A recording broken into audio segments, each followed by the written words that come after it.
Good morning everybody.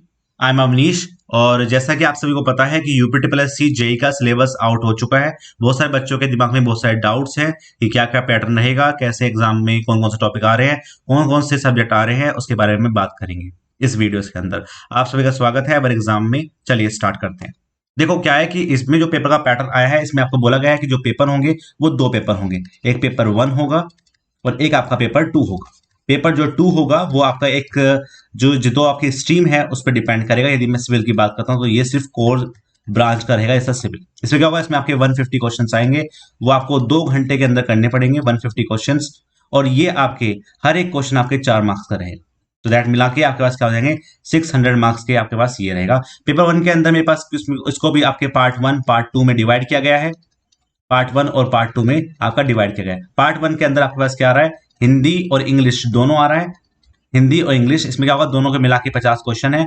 2 number का एक question है, तो मतलब क्या है, टोटल मिला के आपके 100 मार्क्स हो गए। बात करते हैं पार्ट 2 में। इसमें आपके पास क्या आएगा, जी ए आ रहा है, जी एस आ रहा है। ठीक है, इसमें क्या होगा, जो जीएस है, जनरल अवेयरनेस है और रीजनिंग है, वो सब पार्ट आपका आ रहा है। और साथ में कंप्यूटर भी आ रहा है। इसमें क्या होगा, इसमें आपके पास 100 क्वेश्चन होंगे और हर एक क्वेश्चन 3 मार्क्स का होगा। कुल मिला के आपके पास 300 क्वेश्चन होंगे। तो इन मतलब 100 और 300 मतलब क्या है, टोटल मिला के आपके 400 क्वेश्चन, 400 मार्क्स का जो पेपर होगा वो भी आपको 2 घंटे के अंदर करना होगा।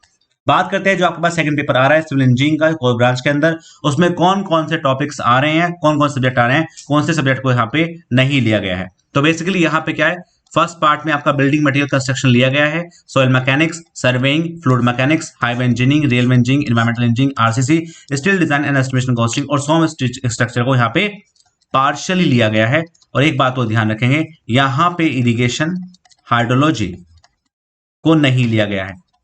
इरिगेशन और हाइड्रोलॉजी को यहां पे नहीं लिया गया है। तो आपको ये अभी किसके लिए, UP triple S C JE के लिए आपको पढ़ने की इनको कोई जरूरत नहीं है। बात करते हैं इनके जो सब टॉपिक के बारे में बात की है, क्योंकि देखो क्या है कि सोयल मैकेनिक्स लिखा होता तो आपको सब कुछ पढ़ना था, लेकिन इन्हीं के सब टॉपिक्स के बारे में आपको डिटेल तरीके से बताया गया। तो सबसे बड़ी बात यह है कि आपके जो एग्जाम में क्वेश्चन बनेंगे वो इनके सब टॉपिक से ही बनेंगे, क्योंकि सिलेबस को इस तरह से एम्फेसाइज किया गया है, इतना डिटेल में बताया गया है। दैट मीन्स आपको इनके सब टॉपिक्स के बारे में पता होना चाहिए। उनके उनके हिसाब से आप इन सब चीजों को पढ़ेंगे। ठीक है, चलिए तो बात करते हैं यहाँ पे कि जो आपके टॉपिक्स यहाँ पे लिखे हुए हैं उनके बारे में मैं एक एक करके बात कर लेता हूँ आपसे। तो सबसे पहले मैं बात करूंगा बिल्डिंग मटेरियल की। तो बिल्डिंग मटेरियल से जो टॉपिक के नाम लिखे हुए हैं वो लिखे हुए हैं मैन्युफैक्चरिंग और क्वायरिंग ऑफ मटेरियल्स, मतलब आपको स्टोन पढ़ना पड़ेगा यहाँ पे। ठीक है, बात करते हैं brick work, modular, traditional brick जो आप पढ़ेंगे तो ब्रिक आपको पढ़ना पड़ेगा, RCC work, timber work, painting, shuttering. ठीक है, तो यहाँ पे आपको टिम्बर भी पढ़ना पड़ेगा, ब्रिक भी पढ़ना पड़ेगा। आरसीसी वर्क मतलब ये हो गया कि जो डिफरेंट टाइप के आप आरसीसी वर्क करते हैं उनमें क्या क्या आपके पास सिग्निफिकेंस रहेगा उसके बारे में बात करेंगे। शटरिंग, पेंटिंग आपको पढ़ना पड़ेगा। कॉन्क्रीट टेक्नोलॉजी मतलब क्या है, कॉन्क्रीट पढ़नी पड़ेगी यहाँ पे। बात की property of concrete, importance of water, quality water cement ratio की बात की, मतलब सीमेंट भी पढ़ना पड़ेगा, सीमेंट भी पढ़ेंगे। Mixing of repair, maintenance and concrete structure के बारे में बात की गई है। बात करते हैं सॉइल मैकेनिक्स का, तो मतलब origin of soil, phase diagram, definition of different type के जो रेशियोज आप पढ़ते हैं इसमें gamma T, E, V, N, ये सब पढ़ते हैं, उनके बारे में बात की जाएगी। वाटर कंटेंट कैसे डिफाइन करते हैं ये, और जो आपका सोलर क्लासिफिकेशन है इंडियन स्टैंडर्ड उसके बारे में, effective stress, consolidation, principle of consolidation, normal consolidate soil, active and passive pressure के बारे में बात की है। और साथ में आइसोलेट फुटिंग और कंबाइंड फुटिंग, ट्यूबवेल और फुटिंग्स, मतलब क्या है कि इसमें आपका शैलो और आपको जो पाइल फाउंडेशन है जिसको हम बोलते हैं आपके पास कि ये डीप फाउंडेशन के बारे में आपको पढ़ना पड़ेगा। साथ में यहाँ पे कुछ टेस्ट के बारे में बात की गई थी, तो जो आपके शैलो फाउंडेशन और पाइल फाउंडेशन में टेस्ट पढ़ते हैं उनको यहाँ पे अच्छे से पढ़ना पड़ेगा। तो मतलब ये हुआ कि जब आपको इतना सिलेबस में दिया हुआ कि इन टॉपिक्स को आप पढ़िए, तो मतलब ये है कि एग्जाम जो बनेगा, जो एग्जाम में क्वेश्चन बनेंगे वो इन पर्टिकुलर टॉपिक से ही बनेंगे, इनसे बाहर पेपर नहीं बनेगा, क्योंकि इसलिए सबको आपको ये दिया हुआ है, तो इन्हीं से आपके एग्जाम में क्वेश्चन बनेंगे। बात करते हैं सर्वेइंग की, कि सर्वेइंग के अंदर कौन कौन से ऐसे टॉपिक्स हैं जहां से आपके एग्जाम में क्वेश्चन बन सकते हैं। तो मैं वो बात करता हूं जरा आपसे। तो क्या है, सर्वेइंग के अंदर लिखा हुआ है, बहुत ही सही सिलेबस दिया हुआ है सर्वेइंग का। तो प्रिंसिपल ऑफ सर्वेइंग की यहाँ पे बात की गई है, और मेजरमेंट की बात की गई है कि डिस्टेंस को आप कैसे मेजरमेंट करते हैं। प्रिस्मेटिक कंपास की वर्किंग पूछी गई है, प्लेन टेबल सर्वे, थियोडोलाइट की working, traversing, levelling, method of, ये कंटूर है, दिस इज कंटूर। और यहाँ पे टेम्पररी और परमानेंट एडजस्टमेंट आपके पूछे गए हैं डंपी लेवल के। तो ये आपको पढ़ने पड़ेंगे, टेम्परेरी और permanent adjustment of dumpy level. और अर्थ वर्क इसके अंदर बोला गया है, जो आप सैमसन 1/3 रूल पढ़ते हैं वो सब आपको यहाँ पे बोला गया है कि उनकी आपको कैलकुलेशन करनी पड़ेगी। और कुछ सर्वेइंग जो इक्विपमेंट यूज किए जाते हैं, जैसे आपके पास टोटल स्टेशन हो गया, जीपीएस जीआईएस हो गया, ये सब आपको पढ़ने, मतलब ओवरव्यू होना चाहिए कि कौन कौन से हम सर्विंग इक्विपमेंट के बारे में बात करेंगे।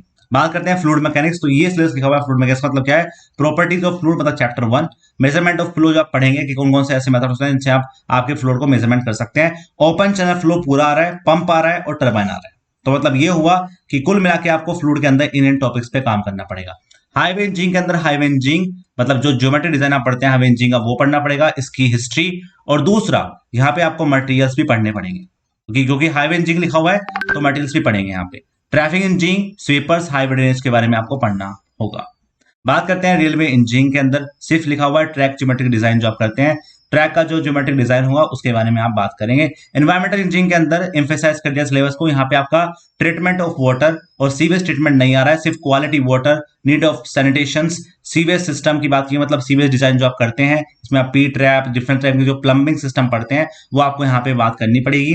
सरफेस वाटर ड्रेनेज के बारे में, एयर पोल्यूशन लिखा हुआ है, एयर पोल्यूशन के कॉज कौन से होते हैं, कैसे आप इनको कंट्रोल कर सकते हैं, ये बात आप ध्यान रखेंगे। ठीक है, तो चलो चलते हैं नेक्स्ट पे।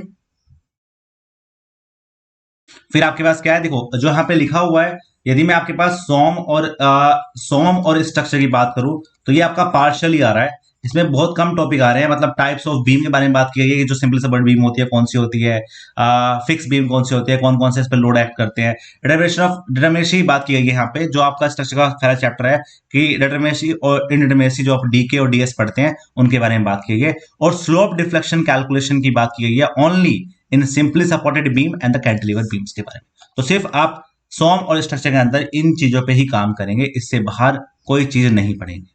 बात करते हैं आरसीसी, तो आरसीसी भर भर के आ रहा है। फ्लेक्सिबल स्ट्रेंथ की बात की गई है, CS strength, body strength, T beam, one way, two way slab, isolate footing, reinforce brick work, column, staircase, retaining wall का डिजाइन, डैम का डिजाइन, मोटर टैंक का डिजाइन, और ये सब आपको पढ़ने। देखो मेन जो चीज है ना वो ये है, यहां से यहां तक जो चीजें है ना ये मेन है आपके पास, क्योंकि इन्हें बहुत कम लोग पढ़ के जाएंगे।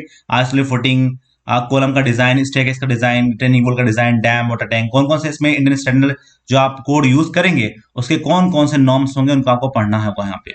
ये लिखा हुआ है, एक चीज लिखी हुई है साफ साफ कि ये जो आप पढ़ेंगे आरसीबी में डिजाइन पढ़ेंगे, ये आपको बोथ लिमिट स्टेट और वर्किंग स्ट्रेस मेथड से करने होंगे। ठीक है, तो इन्हीं पे आप दोनों पे आप सिर्फ लिमिट स्टेट नहीं पढ़ेंगे, आपको वर्किंग स्ट्रेस और लिमिट स्टेट दोनों पे काम करना पड़ेगा। जैसे क्या होता है वाटर टैंक का जो डिजाइन करते हैं वो सिर्फ हम क्या करते हैं वर्किंग स्ट्रेस से करते हैं, तो आपको उसके हिसाब से बातें करनी पड़ेगी। स्टील डिजाइन में बात करता हूं तो स्टील डिजाइन में आपको सिर्फ कनेक्शंस और टेंशन मेंबर का ओवरव्यू होना चाहिए। मेन जो टॉपिक्स है वो कॉलम लिखा हुआ है, बीम लिखा हुआ है, रूफ प्लेट्स लिखा हुआ है, गर्डर लिखे हुए हैं। तो ये जो टॉपिक है ये वेरी वेरी इंपॉर्टेंट है कि आपके एग्जाम में यहाँ से क्वेश्चन बन सकते हैं। एस्टिमेशन कॉस्टिंग का जो सिलेबस है वो भी बड़ा वास्ट दिया हुआ है। सैमसन रूल की बात की गई है, सेंट्रल लाइन मेथड की बात की गई है, mid section formula, value cost कैसे हम निकालते हैं, स्क्रैप वैल्यू क्या होती है, सैल्वेज वैल्यू क्या होती है, मेथड ऑफ वैल्यूएशन कौन कौन से होते हैं, estimating the analysis of rate कैसे करते हैं, मेथड्स और यूनिट मेजरमेंट कौन से होंगे, इनके बारे में बात की गई है। ठीक है, तो मैंने आपको पूरा पूरा जो सिलेबस यहाँ पे लिखा हुआ था इसमें क्या है, इसमें सबकी सब चीजें मिक्स कर दी थी, तो आपको समझ में नहीं आ रहा कौन से टॉपिक से कौन से टॉपिक्स आपके एग्जाम में आ सकते हैं। मैंने इन सबको सेग्रीगेट कर दिया है, topic wise subject wise segregate कर दिया है, तो ये आपको डिस्क्रिप्शन में मिल जाएगा, इसके हिसाब से आप अपनी प्रिपरेशन को जारी कर सकते हैं। और ये मेन मेन टॉपिक थे जो मैंने आपको यहाँ पे बता दिए। ठीक है, तो जो बच्चे, मैं बात करना चाहता हूं कि हमने UP triple S C JE के लिए, आपको यदि लगता है कि मैंने सब कुछ पढ़ लिया है, मुझे सिर्फ लास्ट मोमेंट पे रिवाइज करना है, क्वेश्चन प्रैक्टिस करनी है, तो UP triple S C JE के लिए एक क्रैश कोर्स हमने लॉन्च किया था। अभी इसमें आपके 2-3 सब्जेक्ट हो भी गए हैं, उस पर आप काम कर सकते हैं। वो क्या होगा, उसमें सिर्फ क्विक रिवीजन, फॉर्मुला रिवीजन किया जाएगा जो आपके पर्टिकुलर टॉपिक लिखे हुए हैं उन सभी का, और ये आपको मिल जाएगा everexam.org पे। यदि आप इसमें मेरा कोड यूज करेंगे अवनीश 10, तो इसमें आपको 10% ऑफ मिल जाएगा। ठीक है, 10% आपको ऑफ मिल जाएगा, ये आपको everexam.org मिल जाएगा। इसमें क्या है, सिर्फ आपका बेसिक क्या है, ऑल फॉर्मुला रिवीजंस, ऑल कॉन्सेप्ट को रिवाइज किया जाएगा, जिससे सिर्फ आपका टाइम बच जाए और ज्यादा से ज्यादा आप प्रैक्टिस कर सके। तो ये था आपका पूरा पूरा सिलेबस का ओवरव्यू, इस पे आपको बहुत हेल्प मिलेगी और इसके हिसाब से अपनी प्रिपरेशन को कर सकते हैं। तो और सभी बच्चों को ऑल द वेरी बेस्ट, मिलते हैं आपके नेक्स्ट क्लास के अंदर। जो बच्चे यूट्यूब पे पढ़ते हैं तो उनको सभी को इन सभी टॉपिक्स के अंदर वीडियो जो क्वेश्चंस हैं वो सब मिल जाएंगे पर्टिकुलर डेज के अंदर, उस पर हम काम करेंगे। इसके लिए हमने कुछ सोचा है, इस पर हम आपको अच्छे से ऑल क्वेश्चंस कराएंगे यूट्यूब पे भी, तो हाँ भी आप देख सकते हैं। तब तक के लिए बाय बाय, जय हिंद, जय भारत।